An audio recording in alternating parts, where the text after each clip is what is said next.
brings us to the second half of Genesis chapter 4, starting with a brief review of the first half of Genesis chapter 4. So, Genesis chapter 4 starts with Cain and Abel's offering, and with the first murder when Cain kills Abel. What do we see in that first part? We see Cain not listening to God. Basically, we see two responses to God. Abel, who listened to and honored God, and Cain refusing to listen to God. We see the first murder here, and it's interesting to note this murder was for a very sinful reason. Most of the murders committed today are probably for less sinful reasons than the one that Cain murdered Abel for. It just shows how far the human heart is affected by sin and how far it is truly that apart from God we're fallen to evil. We see both Cain and Abel knowing the necessity of making an offering to God. So we see there's some expectation, understanding there that both God's greatness requires an offering as well as sin requires a sacrifice. And we see God's judgment on Cain, but his mercy in protecting Cain, so that vengeance itself would not fall from people upon Cain either. Just like I mentioned before, the Lord saying in many passages, vengeance is mine, or something very similar. So, what's the purposes of the rest of Genesis chapter 4 and of Genesis chapter 5? It's to show Cain's family and Cain's descendants, to explain details about them. It is to show the descendants from Adam to Noah. So starting with Adam, going to Noah, each of the families there. I will readjust this. There we go. And then it particularly emphasizes the portion of the genealogy from Enoch to Noah, both because of Enoch's testimony, because of what was happening there, and Noah with how the Lord is working in his life, which we will see in Genesis chapter 6. Yes? Something you said that really struck me. That fallen nature, and the spectrum of where you go from innocence to murder, and there's so many Little steps. Levels of sin that gets worse, and murder is really at the the far end. Yeah. And to show that, as you mentioned, God is revealing to us just how far our fallen nature can take an individual. It just struck me afresh. Absolutely. So, we're starting with Genesis chapter 4, verses 16 and 17. Do I have a volunteer who wants to read? Pastor. And Cain went out from the presence of the Lord and dwelt in the land of Nod on the east of Eden. And Cain knew his wife, and she conceived and bare Enoch. And he builded a city and called the name of the city after the name of his son, Enoch. Did I get that? Yes. Yeah, okay. So, very first thing to mention here is the very first thing mentioned is Cain went out from the presence of the Lord. And if you remember, that was one of the things that Cain said his punishment was too great because now I'm going to be driven out from your presence. Sin separates from God. Cain, after the Lord put a mark on Cain, he accepts his punishment. He goes away to wherever the land of Nod is. Just to mention for Steve's benefit, this is basically the only time it's mentioned in all of Scripture, because we're going to have the flood right after this, and the flood changes the topography of the world completely. So he dwells here. He builds a city here. Possibly this is trying to escape his judgment that he shall be a wanderer on the earth. But the other possibility is he's already wandered out. He's away from all other human civilization, and he's building a city for him and for his immediate family. There's two possibilities there. Based on Cain's attitude, I think either one of them is possible. Based on the way his family goes, it's definitely not in a good direction. He's not trying to build the city to get closer to the Lord. Also, it's interesting to note the name Enoch means initiated. So he's like, he names the son that, and then he builds a city under the same name. It's basically, Cain is trying to, I guess, make a name for himself, and do something constructive here, since farming and such is out of the question with the Lord's judgment on him. That's Cain's response. We have from this verse that he almost certainly was already married when he killed Abel. They almost certainly were not very young when that happened, because Cain just goes out from the presence of the Lord, and next verse, he knew his wife. Well, if he's moving away from all human civilization, how did he find someone to marry? Well, he probably was already married. Any questions or comments here? If Steve was wondering where it was at, I would say the land of Nod is at a pews of a church.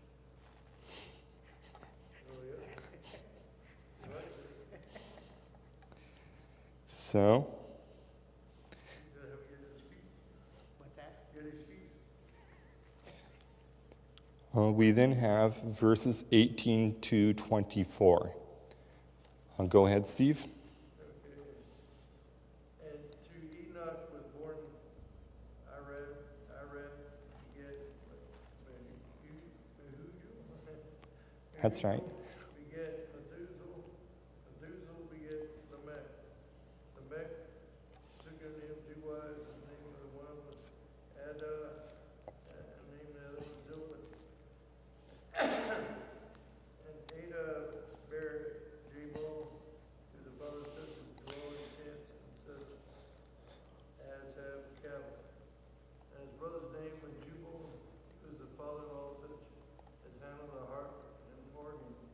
Zillah, she also bare Tubal-Cain, instructor of every artificer in brass and iron. The sister of Tubal-Cain was Naamah. Lamech said to his wife Ada and Zillah, hear my voice, the wives of Lamech, hearken unto my speech, for I have slain a man to my wounding, a young man to my hurt, and Cain shall be avenged sevenfold, truly Lamech 70 and sevenfold. And as Thank you. We will stop there because the next 2 verses connect to chapter 5.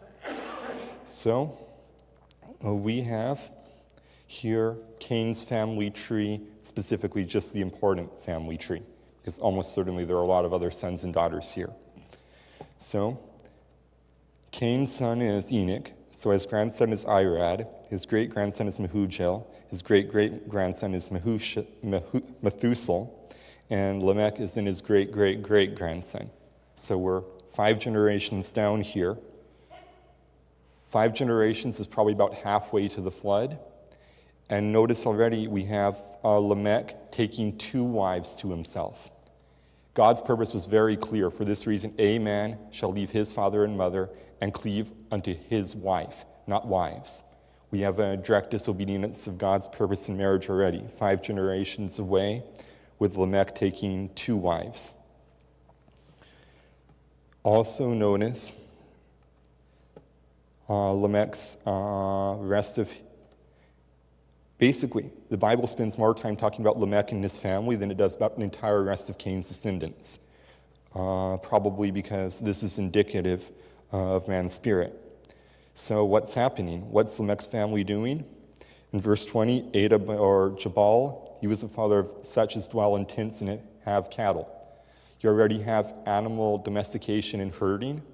Almost certainly this is for clothing because God had not yet given people meat to eat. But you have herdsmen already. His brother's name was Jubal. He was father of all that handled the harp and organ. Organ would be the idea either of flutes or of brass instruments, flutes or trumpets, either one. It's not referring to an actual organ. So you have stringed instruments and wind instruments, and they're complicated ones. If any of you know the manufacture of these instruments, the reason a lot of them are expensive is you need to manufacture them exactly or they're off pitch. So complicated instruments already. We're now 6 generations from the flood. You have Zillah bore Tubal-Cain, an instructor of every artificer in brass and iron, metalworking. Brass is easy to work with because it melts at a low temperature. It's either a copper tin or a copper lead alloy. Melts at a very low temperature. You can bend it easily with a hammer. Iron is very hard to work with because obviously iron is cool. When you hit it with a hammer, you break it because iron is brittle. It melts at a much higher temperature. It's much stronger. So the current evolutionary view is that iron working has only been around for somewhere around 3,000, 3,500 years, which would be basically 1,000 years after the flood. And the evolutionists consider this cultures that had iron working to be some of the greatest cultures of the world because of the difficulty of doing this. We know here it happened before the flood. And there's no fossil fuel resources such as coal, most likely. You just have a furnace with a lot of wood that you get to a very high temperature, high enough to melt iron, and then work with it. So a lot of things that are considered to be advanced in ancient civilizations happened before the flood. There's one of the strongest arguments for a global flood is a fossilized hammer, which is in the London Museum. And the hammer, it is like, I'm trying to remember the type of hammer. Thin, long, flat on both sides. It's used for driving nails. It's a hammer of that type. And the iron composition of the head is not possible to make under the Earth's current atmosphere. It has a very, very unique composition. Everybody's convinced for that reason and a couple others it's not fraudulent. That according to the evolutionists, they have no idea where it came from. According to the creationists, that's in a pre-flood civilization. They built a very advanced hammer. But all of that to mention, all of this had already happened. Metalworking, complicated instruments, domestication and herding has already happened a few generations after the flood. We also see here, verse 22, there must be something special about Naamah, because the Bible points out in the end of verse 22, the sister of Tubal-Cain was Naamah, and she's the only lady mentioned in the entire genealogy as being a descendant. Jewish tradition has a lot to say on this. I am not going to Jewish tradition because I do not think it's entirely biblical, and I think most of it is just speculation and guessing. But there's a huge part of Jewish tradition on why Naamah was mentioned here and how she was important and evil, basically. You say important and evil? Yes. Then we go to verse 23, and notice this. Lamech is talking about another murder, and he's discussing it outwardly. He's not trying to hide it. It's an indication of the ethical state of the world that he can just discuss a murder and not be extremely worried, such as Cain was. He's talking to his wives, hear my voice, hearken unto my speech, making like a fancy speech about this. I have slain a man to my wounding, a young man to my hurt. If Cain shall be avenged sevenfold, truly in Lamech 70 and sevenfold. There's two different ways to look at this. One way, it's very clear he's boasting. It's very clear that he is boasting about this murder here. First is, did he actually commit an unprovoked murder? The words to my wounding and to my hurt could also be translated for my wounding and for my hurt. That is, the young man had wounded and hurt him first, or it's him just killing the young man and it was not a good idea, it's going to hurt him. Personally, because he talks about himself being avenged 77-fold instead of sevenfold, that would seem to indicate he believes the murder was more justified than Cain's was. That is, Cain's murder, Cain was guilty. God said, I'd avenge anybody else sevenfold instead of Mark. And he's like, I had more reason to kill this person than Cain did. So if Cain got defended 7 times, how about me 77 times? That's one way. The other way is him talking about, oh, this was such a perfect murder. I killed this young person. He couldn't even stop me. If Cain be avenged sevenfold, then mine was way, way greater, should be avenged greater. So it's either it was in self-defense and he's talking about basically the Lord should protect him more for the murder, or it was just in absolute cold blood. I've seen both. I don't think either one of them is clear from this passage. It was one of those two.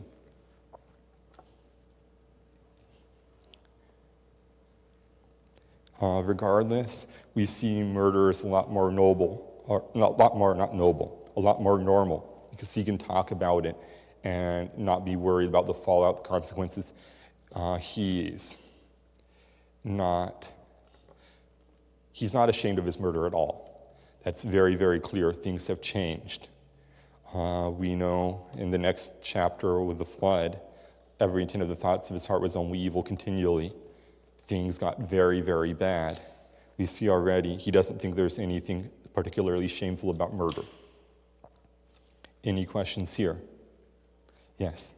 I mean, everything you said, and then not plus, but you mentioned this, but it's almost like I'm not afraid what God's going to, and it was almost like a mockery. God's not going to do anything. I'm justifying what I did, and there's no consequence. Almost like there's no consequence for me. If he was, sevenfold, then I'm 70 sevenfold. And almost like a mockery of what God did. And, in addition to everything you said. Yes. I definitely should have mentioned that specifically, because I do see that boasting as an affront to God. Yeah. To boast in sin in general is to affront to God. To boast about murder, that's an indication things are really, really wicked. Sounds like today. Unfortunately, yes. As in the days of Noah. So, that brings us to the entire next passage of Scripture. But do I have a volunteer to read verses 25 and 26? Go ahead, Gary. And Adam knew his wife again, and she bare a son, and called his name Seth. For God, said she, at the fruit of another seed, and his neighbor whom Cain slew. And to Seth, to him also there was born a son, and he called his name Enos. Then began they to call upon the name of the Lord. Thank you. So we have here, we're going back to Adam and his descendants through the line of Seth, which means we're going way back in time. We know from the very start of chapter 5, Seth was born when Adam was 130. So we're going back from probably what was 600 or 700 years after the birth of Adam to back to 130 years after the birth of Adam. Why does Eve call her child's name Seth? The word Seth means appointed in the place of. And that's basically what she says here. For God has appointed me another seed instead of Abel, whom Cain slew. She was seeing Seth as the blessing to replace Abel, which tells us that Cain and Abel were, I'll say, less than 100, almost certainly, when the murder took place, because Seth was born afterward. So old, but less than 100. And then we have verse 26 is very important. And to Seth, to him also there was born a son, and he called his name Enos. Then began men to call upon the name of the Lord. The implication is, until this time, until Enos was born, people didn't seek the Lord.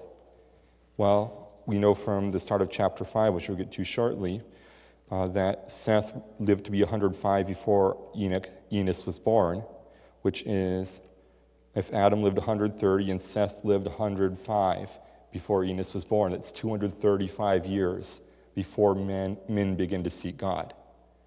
A very, very, very long time in which men were doing their own thing. And we know from the story of Cain and Abel, them not thinking anything special of God appearing there, that there was in some place a physical appearance, a Christophany or otherwise, of God that appeared around here. And people didn't think anything of it.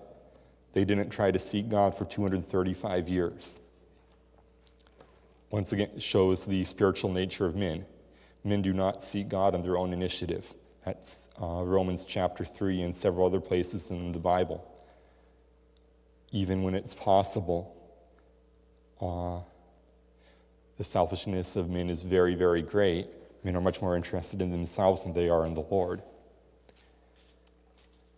So that brings us to chapter 5, and I will read the first 20 verses because they're covering the first part of the genealogy until we get to Enoch.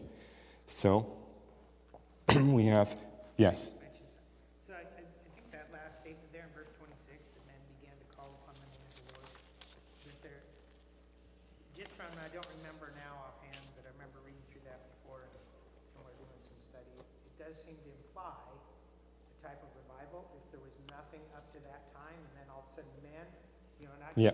just Seth, but yes, it's Enos, but there was Men in general, yeah, yes. in general, so I think that might be there'll be something important later on. Yes, I'll definitely reference that when it comes to means of the names in the genealogy. I'll definitely reference that when it comes to Enoch himself.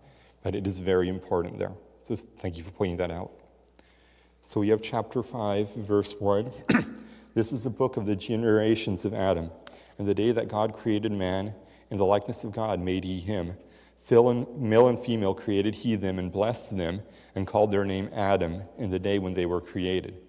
And Adam lived 130 years and begat a son in his own likeness after his image and called his name Seth. And the days of Adam after he had begotten Seth were 800 years, and he begat sons and daughters. And all the days that Adam lived were 930 years, and he died. And Seth lived 105 years and begot Enos. And Seth lived after he begat Enos 807 years and begat sons and daughters. And all the days of Seth were 912 years, and he died. And Enos lived 90 years and begot Canaan. And Enos lived after he begat Canaan 815 years and begat sons and daughters. And all the days of Enos were 905 years, and he died. And Canaan lived 70 years and begot Mahalalel. And Canaan lived after he begat Mahalalel 840 years and begat sons and daughters. And all the days of Canaan were 910 years, and he died. And Mahalalel lived 65 years and begot Jared. And Mahalalel lived after he begat Jared 830 years and begat sons and daughters. And all the days of Mahalalel were 895 years, and he died. And Jared lived 162 years, and he begat Enoch. And Jared lived after he begat Enoch 800 years and begat sons and daughters. And all the days of Jared were 962 years, and he died. So, what's important about this? First, the first couple verses, we see a review once again that man is made in the likeness. That's the external image of God. He created men. He blessed them, male and female, and named them Adam. What does that mean? The word Adam is the word in Hebrew that just means man or men, mankind. So Adam is named after the entire race. God named Adam for that reason. So we have a contrast then with Adam and Seth being born. Adam begat a son in his own likeness after his image, not directly after God's image. Now we're directly talking about mankind. And because Adam and Eve are fallen, Seth is born with the same fallen nature. And Seth, Adam names him. Or if you go back up to the top, end of chapter 4, Eve named him. So clearly both of them named him together and agreed upon that name. And his name was called Seth. Then you'll see each of these people in the descent. It tells how long they lived when they had their son, that's in the line of Noah, how long they lived afterward, and they begat sons and daughters, and then it finishes with, and he died. This is the only genealogy in the Bible where it emphasizes, and he died over and over and over again. First, that's a consequence of sin. Second, that goes to what Paul references in Romans chapter 5, that even for people who did not sin by breaking a command directly, the way Adam directly broke the command of God, death reigned over them. Death had rule over them because of men both sinning by breaking their conscience, as well as death has already entered the world. Death has already affected mankind. So this very clearly shows God is emphasizing here that death did pass upon all men when Adam sinned. So we see a long set of years, 130 for Adam before his first son, 105 for Seth, so at 235, 90 for Canaan, so 325, 70 for Mahalalel, so 395 years, 60 and 5 years to Jared, so that's 460 years, 160 and 2 years, so that's 622 years after Adam's birth, where Enoch is born. The flood is going to happen in about another 1,100 years. So we're about a third of the way to the flood at the point when Enoch is born. As pastors already mentioned, men began to seek the Lord, and at this point that was about 200 years ago. So very long times, but when you live 900 years, I have no idea how that feels, like how fast time passes, how fast years go by to live that long. But we see something different. I'm going to get to the meaning of names at the end. You will definitely see there's a change in the meanings of names once people are seeking the Lord in this generation. But here, we have something particularly emphasized about Enoch and his children. Do I have a volunteer to read verses 21 to 24? Volunteer to read verses 21 to 24. Okay, I will read these. And Enoch lived 60 and 5 years and begat Methuselah. And Enoch walked with God after he begat Methuselah 300 years and begat sons and daughters. And all the days of Enoch were 360 and 5 years. And Enoch walked with God, and he was not, for God took him. So we have here, Enoch lives, has children, just like the other genealogy, but we see a specific indication that Enoch walked with God. Hebrews uses this as the direct evidence that Enoch pleased God, which the idea of walked with God, if you're curious, is walked with God as a friend. That Enoch's relationship with God was so close, they were basically friends for 300 years. And at the end of that, the Lord takes him to heaven. He doesn't die. The Lord has used Enoch greatly up to that point. How do we know that? Jude represents Enoch as a prophet, and Jude also gives us one of the direct prophecies that Enoch made, which is, "Behold, the Lord cometh with 10,000s of his saints," and then it talks about his judgment on the ungodly and his rule over the world. So we have here, Enoch walked with God for 300 years in close fellowship. Enoch was a prophet. He prophesied the Lord's return in judgment. So he was a prophet, prophesied the Lord's return in judgment. We know that from Jude. And almost certainly his naming of Methuselah was also a prophecy. We will get to that when we get to Methuselah right after this. So, any questions as of this point? Enoch is definitely very important as an example of faith. He's also very important as the first prophecy we have in the Bible since the fall is Enoch's prophecy about the Lord's returning in judgment. That then brings us to verses 25 and 26. Do I have a volunteer to read there? Go ahead, Steve. Methuselah lived 187 years and begat Lamech. And Methuselah lived after he begat Lamech 782 years, begat sons and daughters. Thank you. So, the name Methuselah, looked it up immediately in the Hebrew. It means man of the dart, and then I looked it up because that was not what I was thinking. There's uncertainty about where the vowel marks should be, and the other natural way to place the vowel marks, because remember, Hebrew has no vowels, so where you place the vowels and which vowels you place sometimes determine the words. The other natural way to place the vowel marks has the name of his death shall bring. And Methuselah lived to be 969 years. If you look up how old Noah was when Methuselah hit his death in 969, this is the exact year of the flood. So it seems extremely likely that the correct rendering of Methuselah's name is his death shall bring in the Hebrew, and that for some reason Enoch knew from the Lord that God's judgment upon sin would fall at the time Methuselah died. And we see an indication, if this is true, of God's great grace there, that Methuselah is the longest lived human we've had record of. And if it was in fact true that his death preceded the flood, he lived a very, very long time because God had infinite mercy and grace. So that part there could be true, could not be true. It is definitely true that Methuselah died at the year of the flood. And we then talk about Lamech next.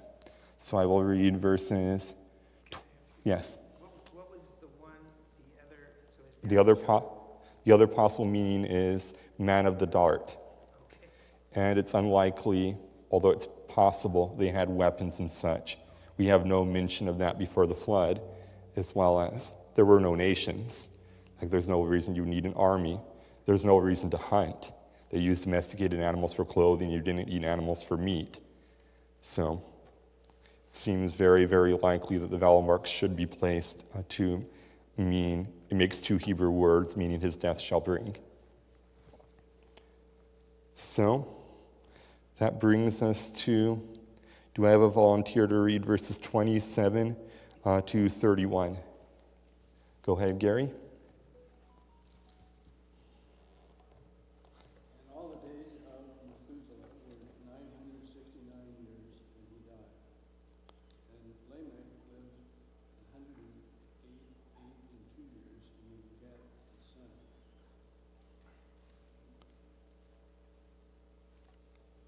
What was the final verse? To 31. And he called his name Noah, saying, This same shall comfort us concerning our work and toil of our hands, because of the ground which the Lord hath cursed.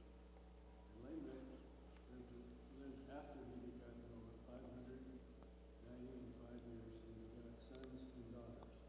And all the days of Lamech were 777 years, and he died.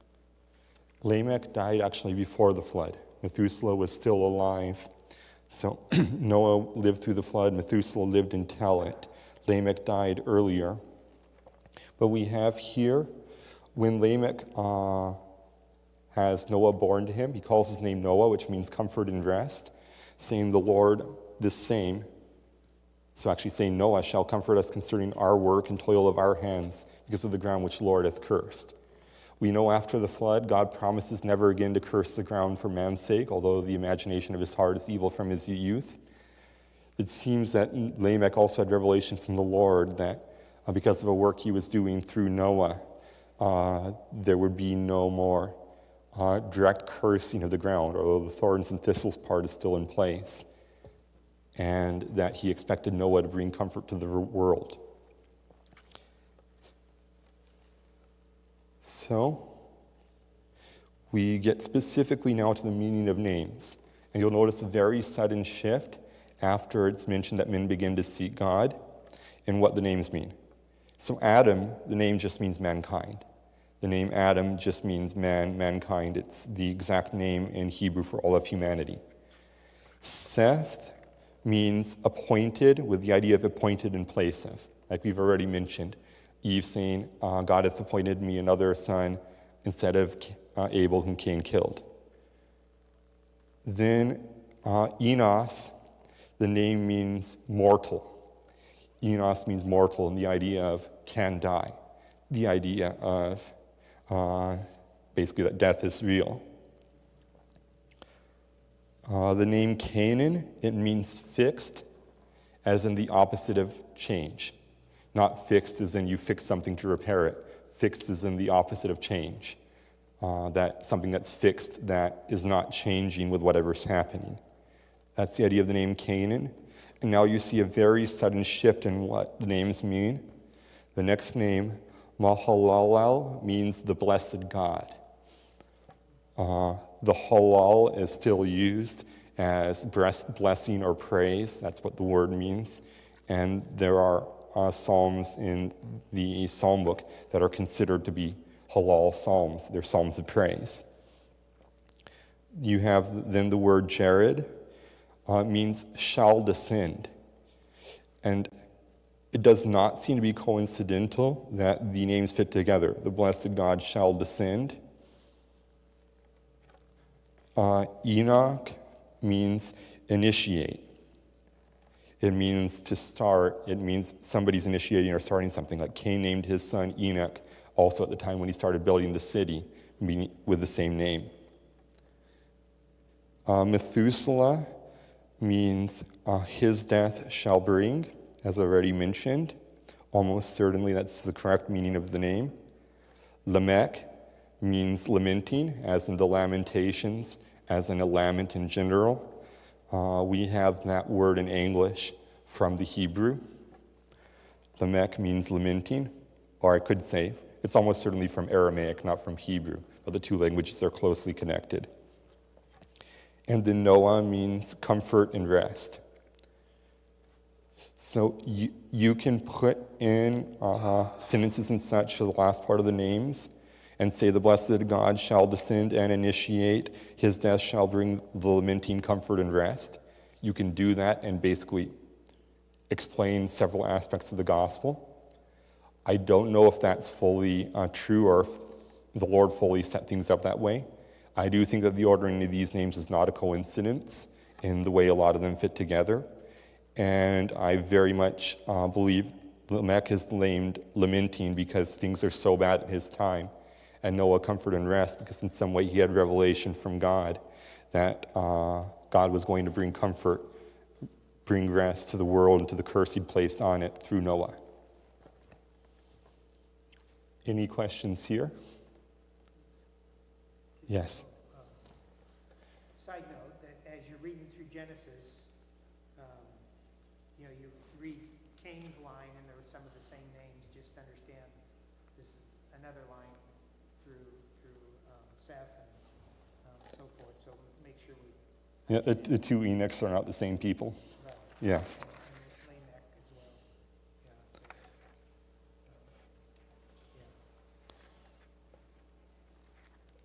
Yeah. So, then we get to the character of God and the character of man. We see God and his presence. We don't know if that continued all the way to the flood or not. My guess would be no. My guess would be because of the increase of evil and such, the Lord withdrew himself and no longer appeared as a Christophany or whatever was happening there. This is probably also why men began to call on the name of the Lord, because he wasn't present anymore. We also see the expectation, the requirement that men should seek God, that men can pursue on their part the relationship that from the Bible God is pursuing. And we see God prophesying both mercy and judgment. We know from the flood that was one of the greatest acts of judgment God has ever brought, will ever bring. And yet it's an act of mercy to change things about the world, to comfort men concerning the ground which the Lord has cursed, and a few other things. God shows and demonstrates both and works through sin in both ways, mercy and judgment. We see the character of man revealed in the increase of evil, in the direct disobedience of God, such as Lamech having multiple wives and boasting about murder. We see that that's not true about all men, though, that some men are seeking God. And we see God working and instituting prophets such as Enoch, and seems to be giving several areas of his revelation to man, that God is already revealing things according to his purposes for the world, his judgment, and even the Lord's returning.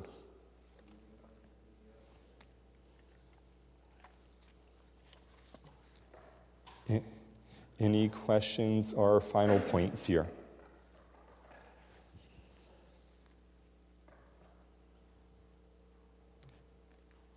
So, in terms of one chapter a week, we are back on schedule. And through the genealogies now we enter the flood. And I have no idea how I'm going to teach it because there's multiple chapters on the flood specifically, but I will come up with an outline that makes sense and go from there. I appreciate the opportunity to teach. Yes, Steve? You know, the Giants were ready for them.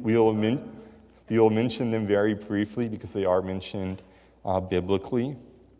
I believe. Them up, but the problem is they didn't come back when I looked them up before, a long time ago, it was 500 And the, year period, 500 year period.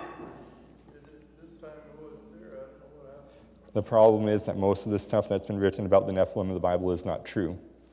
And with that, let's close in prayer. Dear Lord God, we thank you for this chapter. We thank you for your mercy and even the judgment that you occurred so that this type of evil would not continue. We thank you for the opportunity we have to seek you, which is even much closer now in Jesus Christ. We pray you'd bless the rest of today, and we thank you for the opportunity to be here. In Jesus' name, amen.